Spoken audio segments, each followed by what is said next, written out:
భూమి, శారద, పూరి, శివ ఒక చోట గుళ్ళో మెట్లపై కూర్చోగానే గగన్ ప్రసాదం తీసుకొస్తాడు. ఇక అందరికీ తన చేతిలో ఉన్న ప్రసాదాన్ని పంచిపెడుతూ ఉంటాడు గగన్.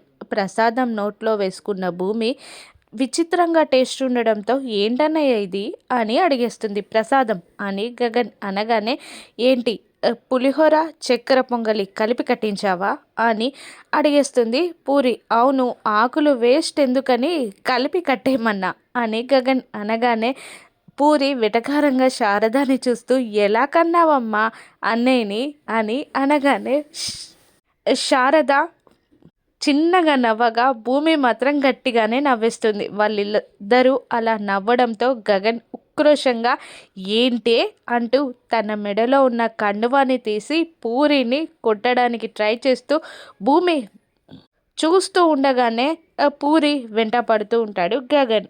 అలా వాళ్ళు కొట్టుకోవడానికి పరిగెడుతూ ఉంటారు. పూరి గగన్పై పూలు విసురుతుంది.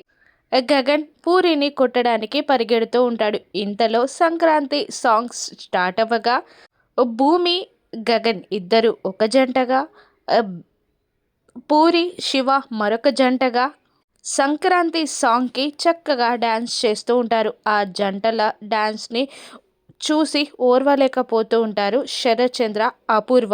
పక్కకి ముఖం తిప్పేసుకుంటారు. కానీ పండగలో భాగంగా హ్యాపీగా డ్యాన్స్ చేస్తూ ఉంటారు గగన్, భూమి, శివ, పూరి. కర్రసాము పోటీలు ఏమయ్యాయో రాను ఎపిసోడ్స్లో చూద్దాం. Thank you for watching.